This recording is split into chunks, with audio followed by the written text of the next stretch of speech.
Hey everybody, it's Dark Ozarks. Yes, and we're in the same room. We are in the same room, proving that we are indeed not a figment of Facebook. That is pretty fun. We're in Alba, Missouri. This is a subscriber-only video. Yes. So we thank you for subscribing and being a part and helping support Dark Ozarks and the research projects. And we're doing research tonight. Yes, we are. We've been investigating and actually getting quite a bit of responses. Now, here at the Beard Engine Brewery. Yes. It is an amazing place. The beer is really good. They have food as well. Mm-hmm. Hopping earlier, we're closed. They're closed right at the moment. Right. Very graciously allowing us to continue investigation. And so this is essentially an investigative survey. Yes. This is the first time that we have been here to do an investigation. The first time I've been here at all. Yes. You've been here. I've just done a walkthrough before. Mm-hmm. And so now I think this is interesting. Basically, this is a on-the-ground conversation about investigation and a sneak preview of a little bit of what we found. Yeah, and that's fun. People don't always get that. They just get whatever people decide to put out as polished. So this is kind of as we go. Now, we do investigations sometimes that it takes multiple investigations over time to pick up material. Yeah. And to pick up responses. And interestingly enough, within here today, and this could change from moment to moment, but we got some really interesting material or responses, and we're going to talk about those and show some of that really within about 5 minutes of getting the equipment out. Yeah, if that even. Yeah. I mean, much faster than normally, to be honest. Yes, and so just as a little, we've talked about this, but I thought we'd kind of go over just the equipment and then talk about the things that happened tonight. Okay. This is a K2 meter. Yes. And what does that do? It measures EMF, electromagnetic fields.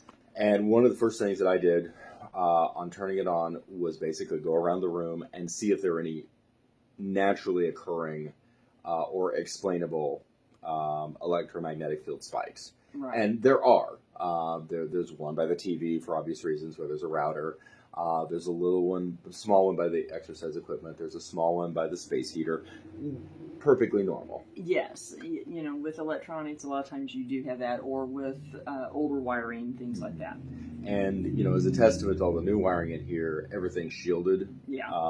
The outlet behind us doesn't register. And it's just important to get a baseline to know right where we're at so that we don't, freak out. Not that we really freak out. You and I don't really freak out, but rarely have anyway. You haven't. I do occasionally. But I ain't jumpy. But with that... It's just snakes that make you jump. It is. It really is. Just that knowing exactly where everything normally is, so that if something is out of place, you recognize it. So. Exactly. And then we have a static meter. Yeah, it's a static field detector.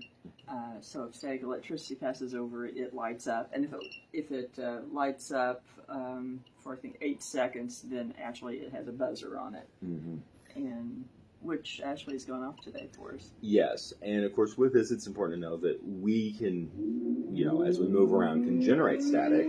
Yeah, you have to be careful that you aren't the one doing it. Right. I can do it. Yeah. By making it happen. But you set it down and you leave it alone. Right. So that you're not the one involving in it. Then, interesting enough, this is one. Well, let's do this one. Peep. Okay. Oh, it's a millimeter, which is, it also registers EMF, but it also registers temperature. Yes. It's good for good baseline, being extremely precise, whereas the K2 meter, you use it more for rapid changes. Okay. And so set that up on the side. And then And it actually is backlit, so you can actually read the numbers on it and everything, which is nice. Flashlights. This is a tool. This was probably the first investigative tool, not for the reason you think. Lighting things up. Not for those reasons. That we used on that first Old English Inn investigation. Honestly, freaked me out a little bit. So, you didn't let on. It was very fascinating. But it just was one of those things that kind of burrows into your head, and you're like, wow, different. So how do we do these? Okay, and to be candid, there are skeptics. There are arguments both ways, and we cover that. I tend to use just a mag light, and I'm trying to hold it so it doesn't blind everybody. And the default position is on, and basically screw the cap down, and it takes forever. I like holding it without the lid, and I feel like I'm in Harry Potter. It's called candlelight mode. That's what they call it. Nice. You can use the cap as a base and set it down. There we go. Okay. So, I tend to use mag lights because they are made from aircraft grade aluminum, so they are not flimsy. They don't flex easily. There's arguments that it's just the metal flexing under temperature changes, things like that. Which of course, generally, you are in a space that's having rapid, extreme temperature changes.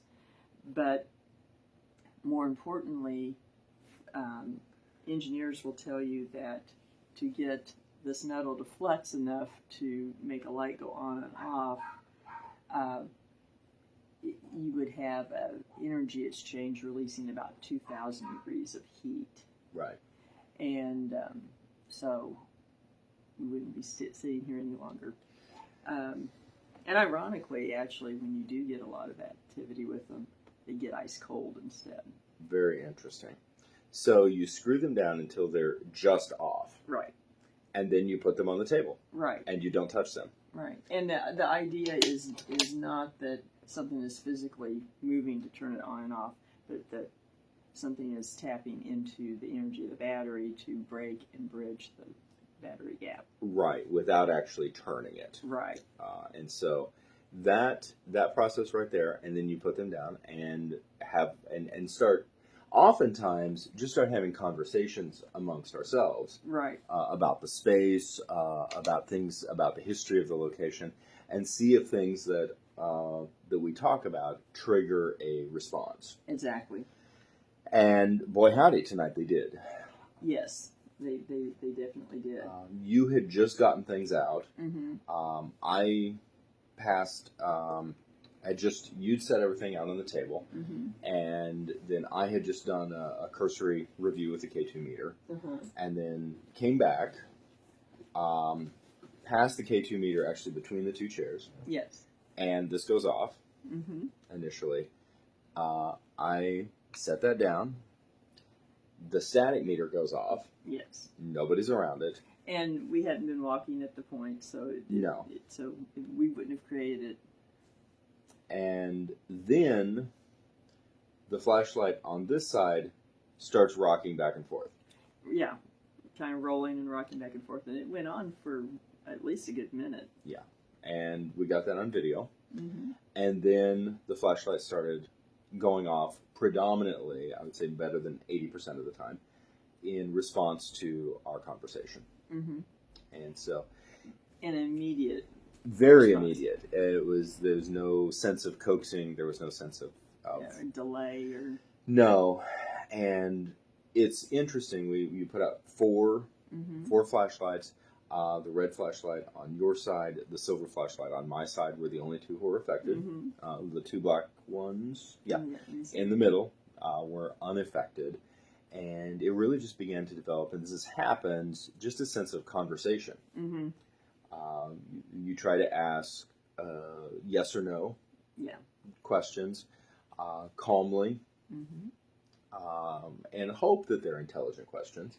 Right. I find over time that it tends to be very literal, so you're going to get a response to what you say literally, so you have to phrase it specifically. Don't be broad and open-ended. No. Yes or no questions. Objective journalist questions, really. Yeah. Or, witness questions. Exactly.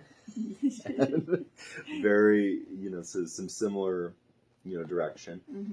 And again, this is a great opportunity. It's we're really having, our conversation with the flashlights is a lot like our conversations right now. They're non-provocative.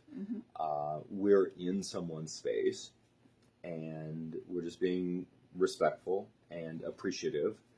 Well, because if whoever's here, this is their home, and then there's people who work in the building, and they have to be here all the time, and so being respectful is very important. It is, and important to leave everybody having had a good experience, including the ghosts. Exactly. To put it very bluntly. Now, I think it's also important to say, from a objective standpoint, this is information gathering. This is not proof. Right. This is early survey. This is early investigation, and you can't do something like this and then immediately say, I talked to we're getting K2 spikes. I talked to the ghost of a 46-year-old woman from New England. Yeah, no. It doesn't work like that, but it helps gather respect for the location, respect for the potential folks who are residing in this location or passing through this location. And it helps create clues, to provide clues that then help us do historical research. Yes. And begin building an idea of the activity that may be here. That said, in terms of response to yes or no questions, we got some really interesting responses. We really did. Something indicating someone here from really early days of the town in the 1800s, when it was a mining town. Associated with horseback, associated with coming on a wagon. Yes. And not being born in the town. No. Or in Missouri.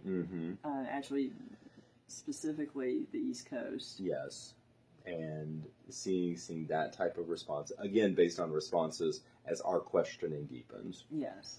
The very strong inclination or indicators, or response indicators, that they love the town. Yes. Possibly still do. And that the mining days were really good days. And possibly that they might be sad or lonely. Yeah. Which actually I find kind of interesting, because typically you don't get a lot of responses about emotion. I was actually kind of surprised that we were getting those responses, but which I find fascinating. Why in this situation are you getting that? I sometimes joke, and I may have told you before, that what we've gotten over the course of years, mostly related to emotions, are either just waiting for someone or looking for someone, but not happy or sad, but being hungry. Interesting. I've had that happen a number of times in investigations, indicating they were hungry. Interesting. Wow. Who knew? So it was very fun. It was a very positive experience. The location, although of course you and I, early conclusions are that this place is haunted. Yeah, there's definitely activity, it seems. Yes. But again, very important to really push home the fact that activity does not equal malevolence by any stretch of the imagination. Activity is very normal in many places. Yes. And it's just interesting to do this kind of research to see what comes about. It really is. And then we're in a spot that literally at the end of the block, Bonnie and Clyde robbed the post office. Yes. And across the street was a stagecoach showroom. Yes. I mean, it's quite an interesting location. It really, really is. Fascinating stuff. We thank you guys for being subscribers, for joining us, and looking forward to more, of course, more investigation, and then more insider, on-the-ground videos as we move forward. Yes, and we appreciate y'all. So I hope everyone has a good night. Night, everybody.